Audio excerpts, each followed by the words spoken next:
And I lost my V-mix as well.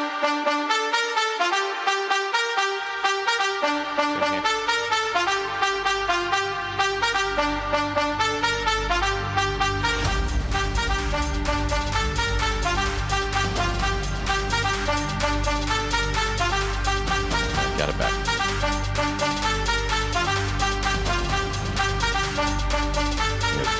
Jake,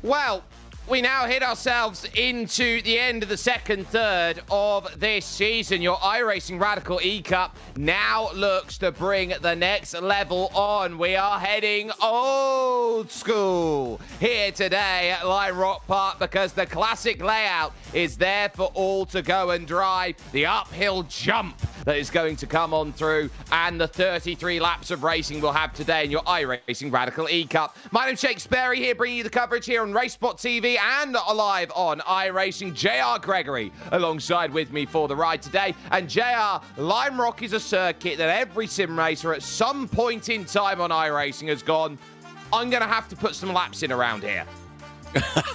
no doubt. And how many of us saddled up in that rookie Miata and went around and around this very, very short course? And this could really only, I mean, my fingers are crossed, Jake, but my spider senses tell me that there could be some mayhem in this one, particularly early on.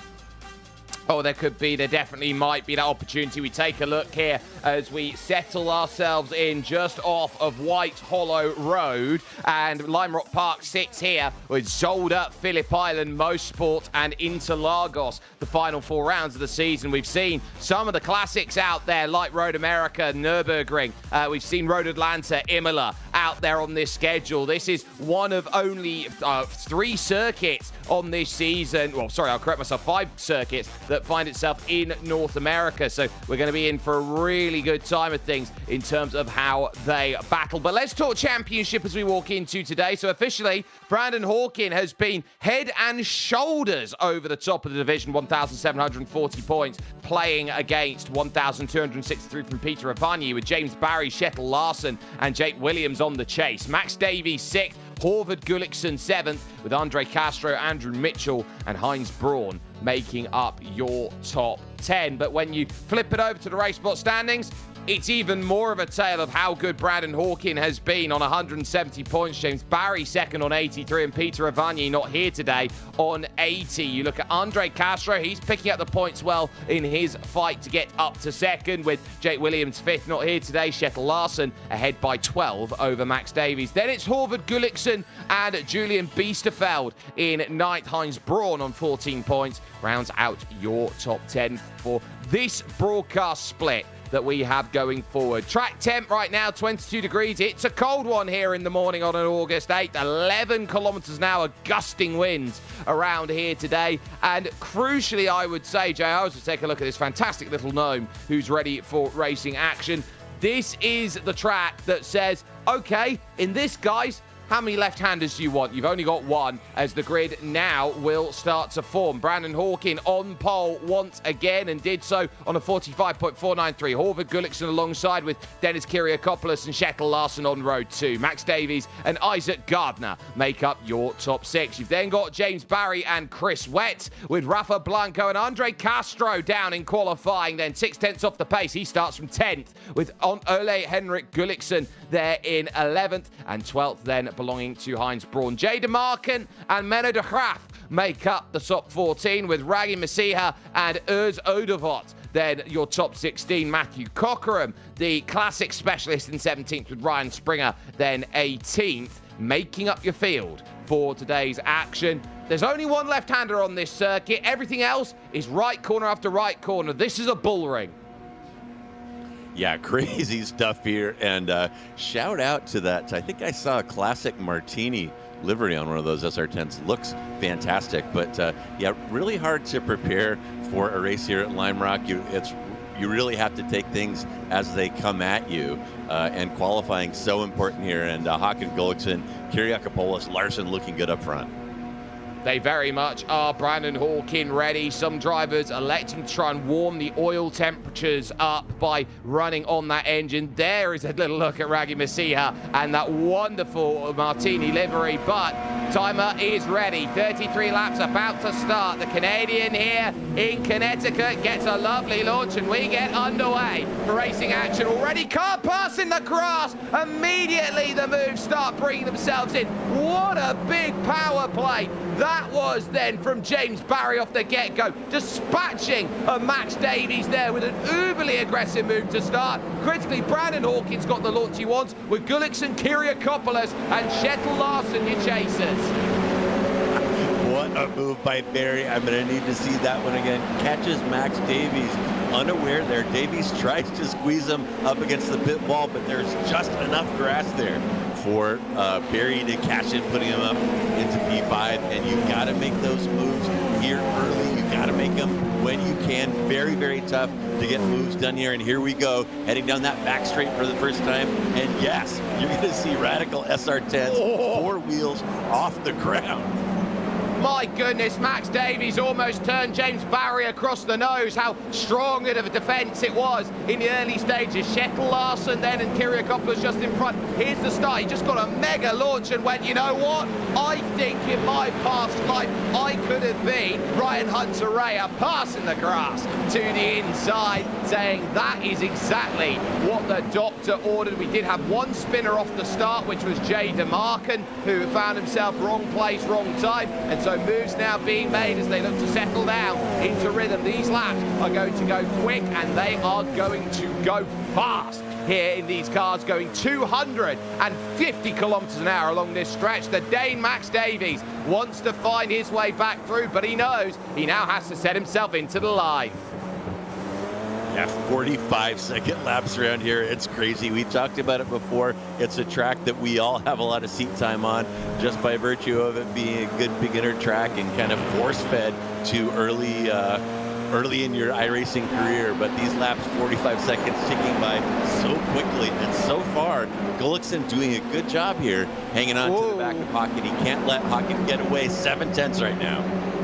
Rafa Blanco over the jump, then having to escape out to the grass there. Almost found himself in trouble, but able to keep this one going. All cars in at the moment. You got some facts down on the bottom of your screen. Move for third, though, into the Big Bend. Turns 1 and 2 on this track, and Kyriakopoulos has to hand it out to the Sander Traffic Scholar and IGL Coatings car there of Kjetil Larsen, who gets it done through the left-hander, now on the right, and onto the Paul Newman straight, readying yourself up for this uphill charge into the next section. This was Blanco over the top, caught light, got loose.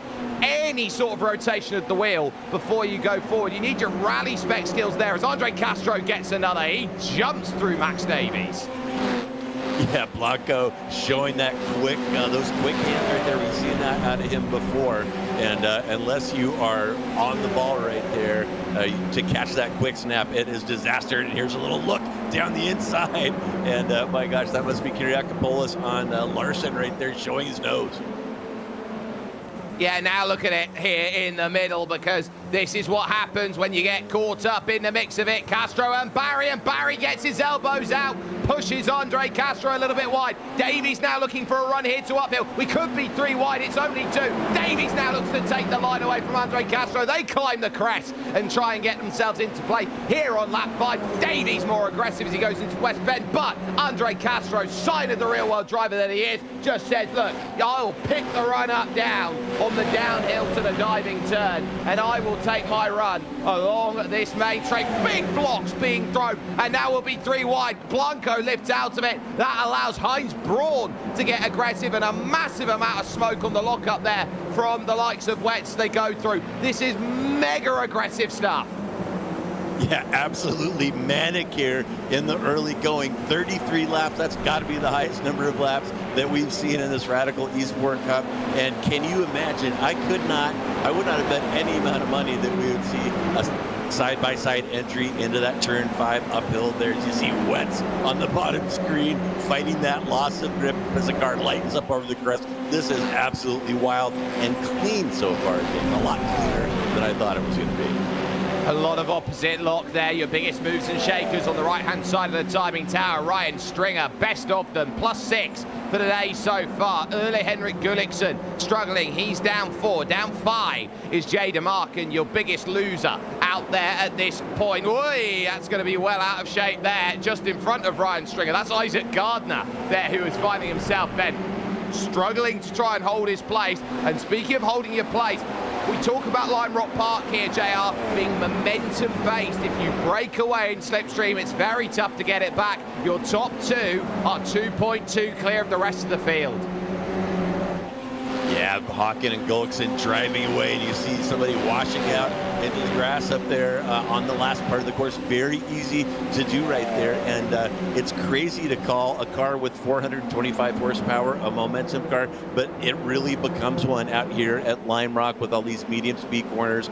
Over-slowing on any of these corners will set you up to be gobbled up by the competitors behind. So, you know, it doesn't look like that much on paper, Jake, but to be in the top end of this 4K split, you have to be precise, you have to be consistent, and you have to be brave right here as we see light underneath all 4 tires. Oh, and again, Rafa Blanco. This time he grazes against the barriers slightly as he climbs the crest. He is not having any luck out there at this moment in time. As we look at him in 9th position, it looks like just a glancing blow, as now here comes the chance again for Andre Castro against James Barry, and again he makes the move, and James Barry has to sit back and he has to yield. He is so good as James in these cars. It's where he butters his bread, so to speak, but he looks around at it and says, right, I'm also looking to challenge myself in other different forms of racing out there on the service. He's now championship leader in the 79s. This is Rafa Blanco. Again, car gets light and just hooks over to the left-hand side. Yeah, you really have to line that up perfectly. The car has to be straight. Your hands have to be straight.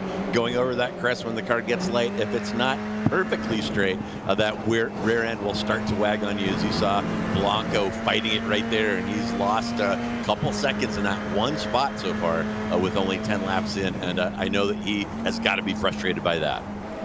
Can't turn in the way he wants to, does Max Davies. Heinz Braun jumps down the inside, then off of the Sam Posey straight to say, that's my place, and I am not letting that one go away. Otherwise behind, you've got Menno de Graaf losing out to Urs Odevot there on the bottom of your screen. The battle on 13th, 14th, 15th, and 16th places here with Raggy Masiha on the back, then Ole Gulliksen looking for a way to go and stay with as they climb the uphill, and how important it is. Top of your screen here and down the hill. Larson with a bit of a gap now. Castro eyeing up Kiriakopoulos.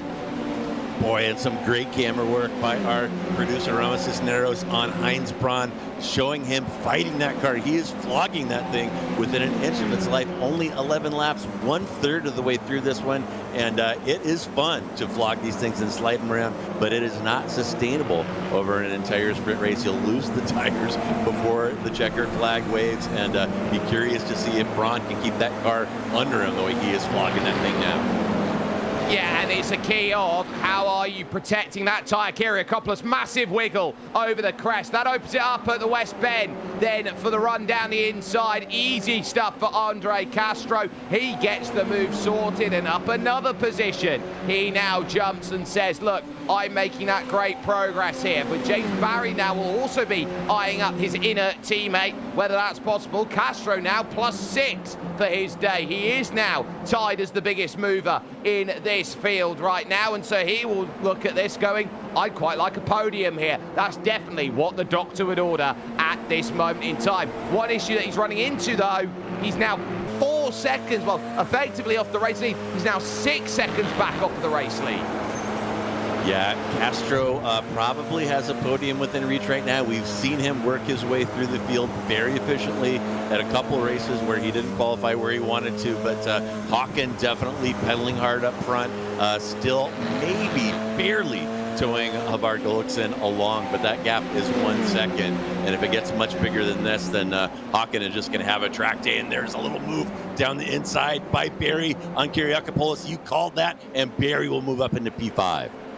James Barry does not sit back. He knows what he needs to do. He is mastering everything he can. Kyriakopoulos is a fantastic driver in his own right, but the issue he's got, James Barry is just a little bit better, and that move then is a case of, all right, it's my turn to try and give chase. Ryan Stringer, there's to go +7 here. He's fighting Chris Wett here into the left of the uphill. The Scorpio into a driver those in the wall. Bang, 1, 2, go across, back across the circuit. Another car gets it. A fourth, Ole Gullikson with a massive smash up into it as well. That's a huge wreck, and it's continued on with the Hraf and Erdewot as they've gone into that next section. A massive, massive junk up. Oh my goodness, and rolling the dice right there. I told you before, I was surprised to see cars side by side in that part of the track, because as I said, your hands have to be dead center when the car lightens up over that crest. If they're not, you can lose it very, very quickly. That SR10 snapping and taking a huge pile of cars. There are 4 cars now on the flatbed heading back to the pits. Ouch. It's a huge ouch, and for them it's a real shame because they'll lose the rating, the safety rating, and they have to go back to the drawing board and said, I got a goose egg here today. That's not what they want. Andre Castro now eyeing up Kjetil Larsen, moving across as they follow past the Skip Barber Tower. They can have an argument with Ohio State on who owns the out there in terms of the 3-letter word, but through the big bend and over towards the left-hander again. Patience for the Burosud Plus competition zebra. It has to wait behind right now Kjetil Larsen, because this is just about patience, and the longer he gets bottled up, the closer James Barry gets. Yeah, he's curious to see what happens right here. Castro all over Gullikson right now like the plastic on Grandma's couch. I'm thinking a move down here into turn 1. Castro does not have a lot of time to waste as Hawken still driving away. The gap between those two, 6.5 seconds right now. Slow-mo over the top.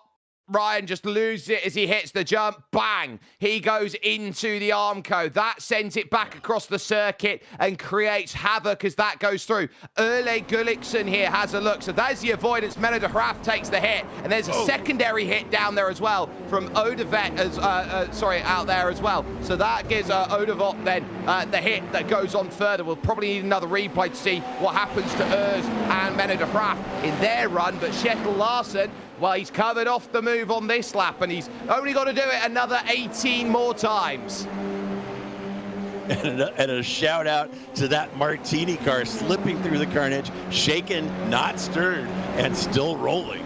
Whoa, and here's another shot of that Martini car on avoidance. And de Graaf getting taken out right there like a 7-10 split. He thought he was clear, not so fast.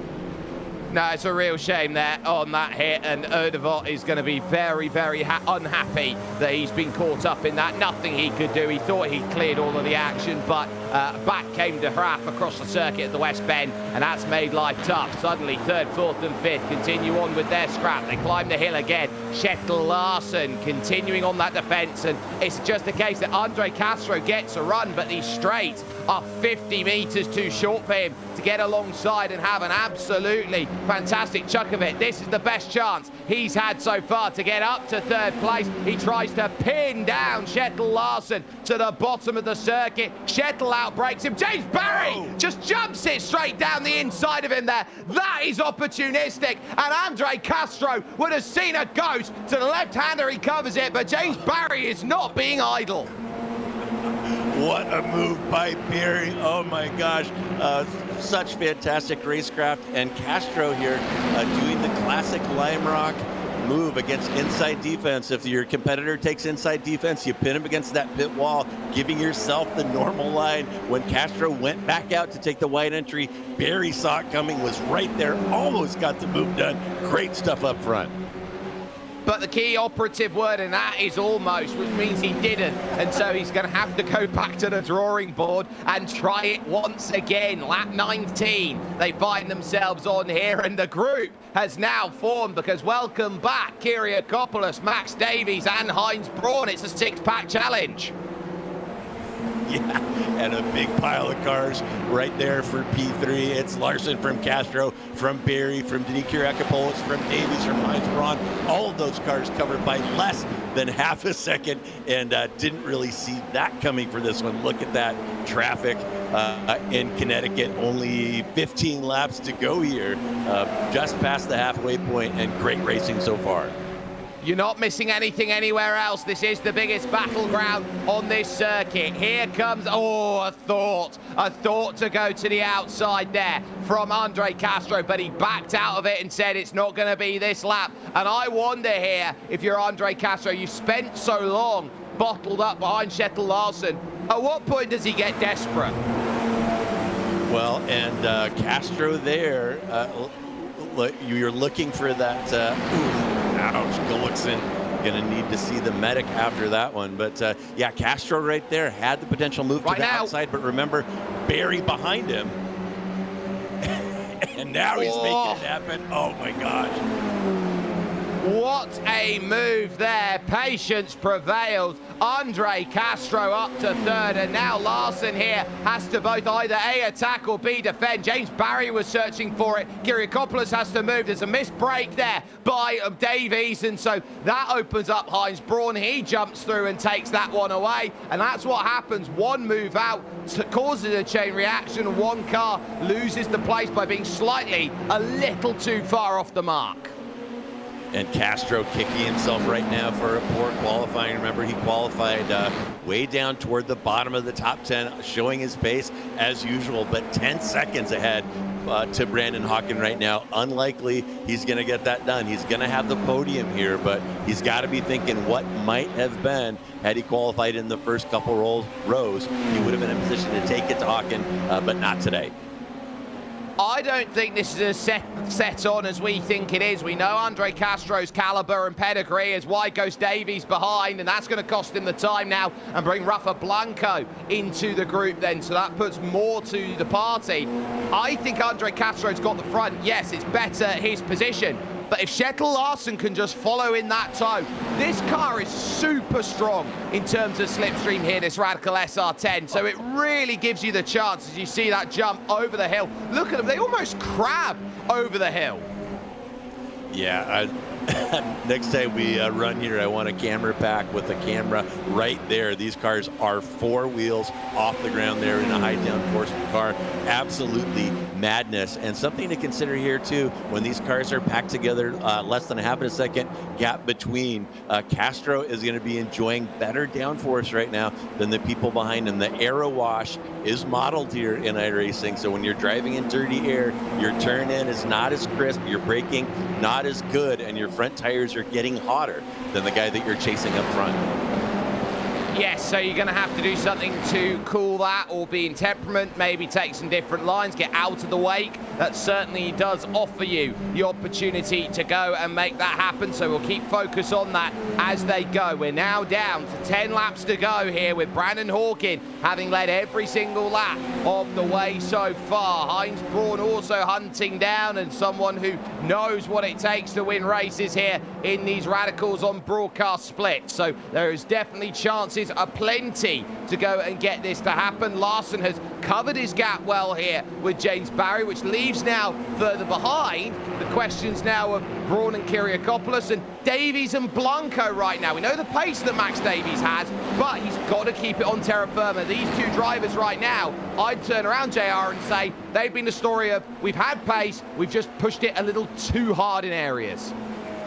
Well, and that's something that we talk about sometimes in these SR10s. Tire management is a thing in these cars, even though it's only a 20-25 minute sprint.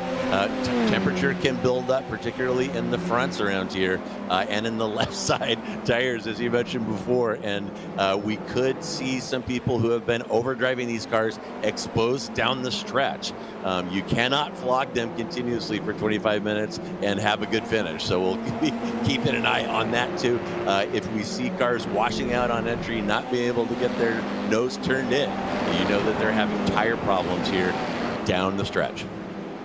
And these drivers also know that they're playing with the rating system that they've got out there here for iRacing official races. The number on the car indicates how strong your iRacing is. Brandon Hawkin, for example, is an 8,500 iRating driver. That puts him in the top 2% of all sim racers in the world. You look down to the bottom of the field, like Matthew Cochran, for example. He's a 2,600 rated iRating out there. So he's got a little bit of a difference that is offered because of the fact that this is such a large spread of strength of field. You're turning around and going, okay, we are going to see disparities out there, or differences between what we see out at the pace level, but even the pace levels that we see as we focus on your race leader, 1.7 seconds clear of Horvath Gullikson, is that there is a huge amount that needs to be taken into account, that Brandon Hawkin has just once again this season driven away from the field. Yeah, crazy stuff, and a little bit of a changing of the guard. I've been covering these various iterations of these public radical races for several years now, and Hawkin has definitely thrown down the gauntlet out here. You look at the past champions in the top 10, Gullikson, a past champion, Castro, James Barry, and not really in the conversation. We showed you the points at the top of the show, and Hawkin absolutely dominating. No one close to him, really, and very interesting to see a new mix up top here. Yeah, this mix is going to be fantastic. James Barry then still trying to find his way past Kjetil Larsen down the downhill and onto the Sam Posey straight here, and trying to figure out, okay, where's this move going to come? Where is it going to happen for me? Larsen continuing to give himself every opportunity to say, look, Andre Castro is starting to drive away, but you start losing that slipstream around a second and a half. That's where you start losing the straight line advantage. Yeah, and Castro has made that happen. He's doing a great job managing that gap behind. You see Larsen 1.1 seconds behind right now. So Castro here unlikely to catch up to Gullikson and Hawkin, but at least he can relax a little bit, knowing that Larsen is not going to be within striking distance. Castro, incidentally, with the fast lap right now of 45.262, thought we might see some drivers break into the 44s.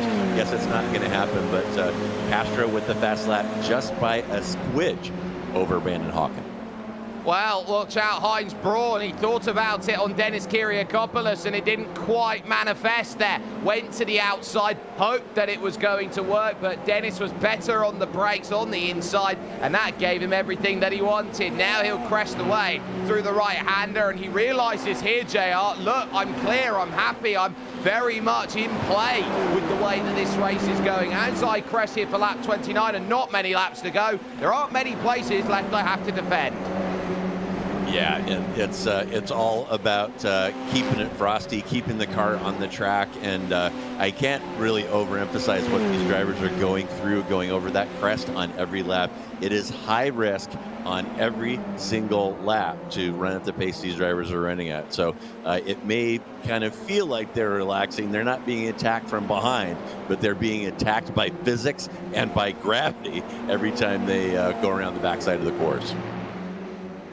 Right, so with that in mind, we sit with just a handful of laps left, 4 laps to go here in this race. On your screen, the number 5 of Kjetil Larsen, still trying to hold off. James Barry will be looking at today as a small nick in the Race Spot Championship standings in terms of his points and what he hopes to gain here out of it compared to Andre Castro. He knows that he's on a part-time schedule. They'll look around at Zolder Alternate that comes up, a very similar circuit in regard, and try and hold steady. You look at Dennis Kiriakopoulos, that's the view from behind, not just to Heinz Braun, but to Davies and to Blanco. One mistake now with 3 laps to go gives you a nightmare scenario of no time to make it back up again. Yeah, and really nice work by Denis today. He's had pressure from behind, and he's kept it frosty. And if he can bring it across the line in P6, I think it's probably going to be one of his best finishes in recent memory out here. So great stuff by Kiriakopoulos. Right, so 2 laps to go now. opportunity knocks. Here comes the chance. Here comes the ability now of James Barry and Kjetil Larsen. Then, as there's going to be no dice between them as they work along the main run. They hope that there's going to be even more to it as they work that aggressive nature through, understanding the left-hander, the right-hander on the Paul Newman straight, trying to crest the hill. Yeah, Barry hanging on like a terrier back there, and that gap dropping a little bit. I just saw 0.1, so he got it under 0.2, but there's a difference between catching and passing. It'll be interesting to see whether Barry wants to roll the dice or just collect those P5 points here. Last lap, white flag is out, and that closest interval on the track, you're looking at it right now, Larson back to Barry, 0.29 currently. James Barry then hopes that he can find this move. He sits at Kjetil Larsen's door. He knocks and knocks and knocks and hopes that someone will give him an opportunity to let him in. But I think he is going to have to sit on the doorstep and wait for parents to come home with his chances. Out of the final corner, though, they couldn't catch him again. Brandon Hawkin decimates the field to win once more, this time at Lime Rock. Gullikson second, Andre Castro in third. Kjetil Larsen will hold his ground to dispatch of James Barry. Wow, and huge respect to Brandon Hawkin. I mean, he earned his kind of gaudy 8K plus iRating that you mentioned before, but you still have to show up and you still have to get it done. And Hawkin, calm, cool, and collected, and has won here again, and has absolutely dominated this season in a way that we really haven't seen before in my memory of covering these. So really quite tremendous performance by Hawkin. It's been a wonderful performance here, and Brandon Hawkin is driving at a level that pretty much screams to everybody else, watch out. There's a reason why this guy went to the finals for Ferrari's Esports series, and he did brilliantly out there as we see the last of the cars coming to the line, which includes the likes then of Matthew Cockerham and Raggy Masiha. But Brandon Hawkin wins this one then in a time of 25 minutes and 5 seconds. That's not bad for 33 laps, and wins by 2.1 over Horvath Gullikson, with Andre Castro, your final finisher, on the podium. Kjetil Larsen and James Barry make up 4th and 5th, with Dennis Kiriakopoulos and Heinz Braun. They are 6th and 7th, with Max Davies and Rafa Blanco in 8th and 9th, dropping back as Isaac Gardner would round out your top 10. Just 13 finishers ultimately on the lead lap in the end, as Jay DeMarkin, despite a spin on the opening lap, would finish 11th ahead of Matthew Cockerham and Raggy Masiha. Menno de Graaf would be 5 laps down, finishing Ole Henrik Gullikson 6 down and finishing, but Chris Wetz, Ryan Stringer and Urs Odervot, then all 3 of them, they do not find an opportunity to get the finish that they need. So I would turn around and say, what a day at the office it has been. We're going to bring Brandon Hawkin in for conversation. Brandon, again, another race, it seems, for you where you're walking away from this field and you are doing everything that is necessary to confirm championship as early as possible. Thank you. Yeah, it was it was definitely not easy though. Man, it was a battle with the track a lot too. It was yeah, a lot of fun trying to navigate around Lime Rock. Usually the setup's like really good everywhere, but did not agree with this track at all. So you had to be super patient, and that was really fun. And Havard there, he gave me a really good run there, kept me like really honest, and that was some good stuff. I got a little bit lucky there in qualifying, I think, but I know Andre, he was super quick, and if he had a better starting spot, he would have been right there. But man, that was a fun race. Racing everybody else, racing the track. That was some good stuff. And crucially for you, the opportunity presented itself. You had the chance to make it one-on-one between you and Horvath. You're able to slowly extend that out. Now, as far as that goes, that style of racing, do you think it's going to be more of the same when it comes to the alternate layout of Zolder for you in 7 days' time? I don't know. I think it'll be a lot. There'll be a lot more action. I think there will be a lot more passing. This track's like really small for these cars, I think. So yeah, these things are like super quick, and there's not quite enough straightaway to be able to like get some like good passing going. But Zolder, yeah, I think it'll be a little bit different, a little bit more to what we're used to with the just like nonstop, back and forth down the straightaway if you want to, and yeah, it's gotta be a really tricky one. We've got like Zoller especially has some really tricky corners that I think will be with this car, and it's gonna be crazy for sure. But so definitely I think it'll be a little bit more what we're accustomed to. But I don't mind a race at Lime Rock. I absolutely love this place, and then Zolder I have to put some work into. It's definitely not one of my best tracks. So I'll have to hopefully get a little bit more confident there, and then see if we can keep it up. Well, one thing we do know is that he has been maple quick everywhere. Brandon Hawkin then getting the job done again here around this Lime Rock Park circuit. Second position belongs to Horvard Gullikson. He stood by with JR Gregory. Our great run out there today, and I just want to ask you, I mean, you were pedaling your ass off out there today. We could see it. You had great pace and consistency, as you always do. But what is it like to watch Hawken just get 100th here, 100th there? You watch that gap slowly grow. You kept him at 0.7, 0.8 for the first handful of laps, but he just kept taking tiny little bites until he was out of reach. So what do you do to handle a driver like that in front of you? Not easy. You have to practice more, maybe.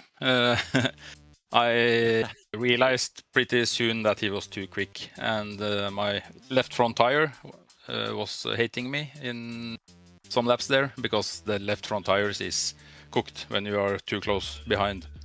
But I try to not brake, but give him some room and try not to be too much in the dirty air, but he was too quick, so I just try to don't do any mistakes and keep the other guys behind. Well, and again, an absolutely fantastic drive. You're P1 among non-Brandon Hawken competitors out there today, so really good job. And it looks like we've got Zolder coming up next week. And what are your thoughts about that? Are you looking forward to next Friday? Yeah, I hope I will race. It's been summertime, and the past few races I haven't been practicing as much, so I will try to practice a bit more, and it's a nice track, and hopefully we'll get a nice race there. Yeah.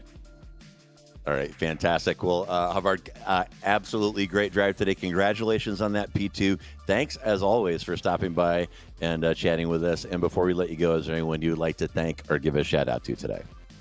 Yeah, as always, you guys for commentating and putting on a good show. A lot of us guys watch this and appreciate the effort you're doing. And of course, Kjetil Larsen, he did a nice P4 today, and all the other teammates in IGL Coatings and Sande Trafikkskole.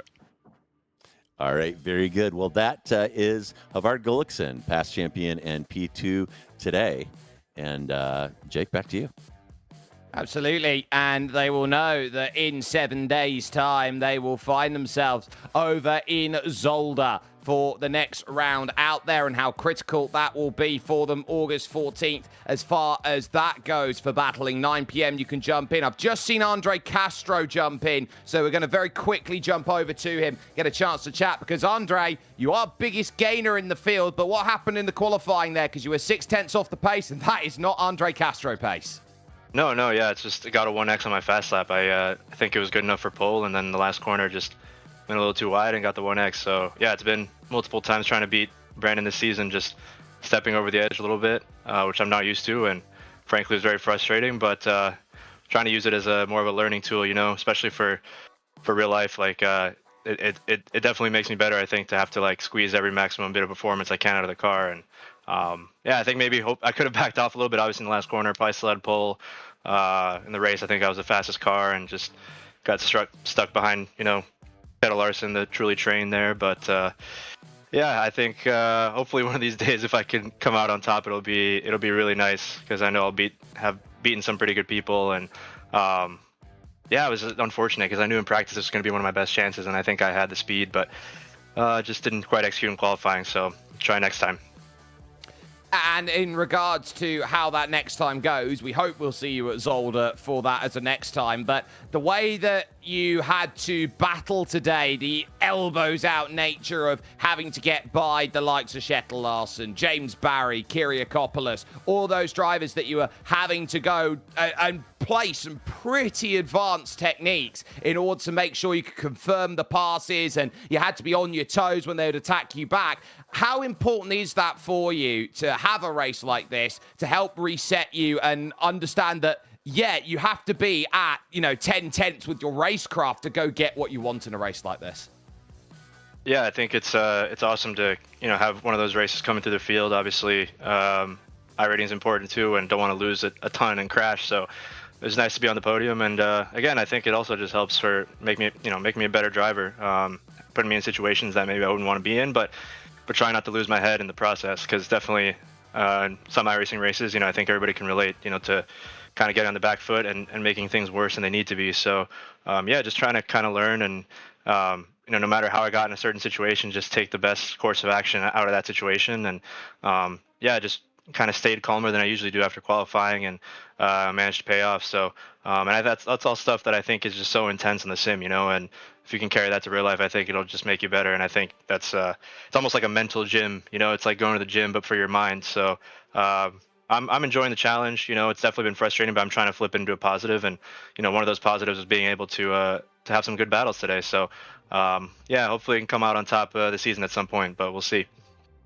Take it and run with it. That's my advice to you, buddy. Andre Castro, brilliant stuff today. 3rd place overall then on that result. As far as we go, it's now going to be a case of, well, same story then will prevail, because it's Brandon Hawkin once again. He's Maple quick. He's ran away from everybody else in this field, and he has proven on another level that he is walking closer and closer to this Season 3 title, and there's not much that anybody else can do to really take it off of him. They know that Zolder meets on in 7 days, but the responsibility of everyone else, how do you have to catch someone who you just can't seem to get yourself anywhere near? It's Brandon Hawkin at his best again, and it's up to the world to stop him, but I'd take Brandon Hawkin any day of the week. Yeah, too right. I mean, really, it looks to me like anybody else that wants an opportunity to get come out of the season in P1 is going to have to be from mistakes made by Hawkin, and we just haven't seen it. He's smooth, consistent, fast, keeps it on the track, doesn't make errors seemingly ever, and kind of the impossible dream, as Havard talked about, as he slowly disappeared into the distance. You just don't have enough to take anything to him. Absolutely. From, of course, myself, Jake Sperry, from JR Gregory, and as well from Ramiro Cisneros, who has been on the cameras here for us. What a pleasure it has been to bring this show over to you here with Racesport TV and iRacing. It is once again a huge victory for Brandon Hawkin. He's one step away from the title, and he knows that nobody can stand up on his level when they give him a gap.